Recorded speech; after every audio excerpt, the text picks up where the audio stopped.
Le nouveau référentiel de mathématiques arrive et nous avons pensé à tout. Nous avons fait croque-mat pour vous rassurer dans ce nouveau défi.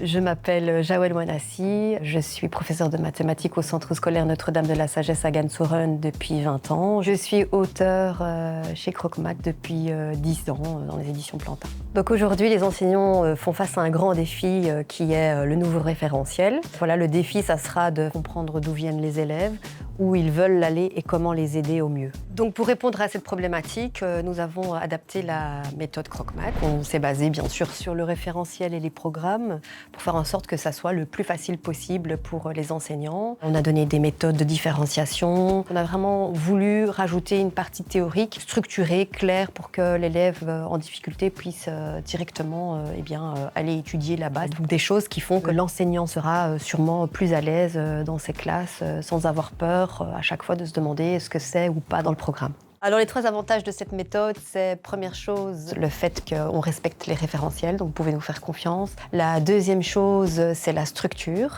Et la troisième chose, c'est le côté ludique, original, qui leur donne envie d'aimer les maths, leur donne envie de faire des maths autrement. Je pense que ce qui va séduire les élèves dans la méthode, c'est l'originalité des exercices. Le fait de donner du sens aux mathématiques, mais pas de manière faire des maths pour que ça soit super compliqué, mais vraiment pour donner du sens. Le fait de mettre des BD, de mettre des vidéos. Par exemple, les vidéos, c'est quelque chose qu'ils adorent. Dès qu'il y a une petite vidéo, ils sont super contents. Les couleurs, voilà, il y a rien à faire, mais le fait que ça soit attractif, le fait de leur donner des explications supplémentaires, donc par exemple avec des QR codes, le fait de leur dire, voilà, vous pouvez vous entraîner pour vous améliorer, ça va faire en sorte que certains vont être motivés et se dire, ah oui, ça va, il y a plein d'outils qui sont donnés pour que je puisse m'en sortir. Donc nous sommes 3 autrices et nous avons chacune nos coups de cœur. Mon coup de cœur, c'est vrai, ça a toujours été le fait qu'il y ait un lien entre le numérique et le cours. Donc par exemple là, on va faire des animations GeoGebra donc, qui vont montrer à l'élève comment un exercice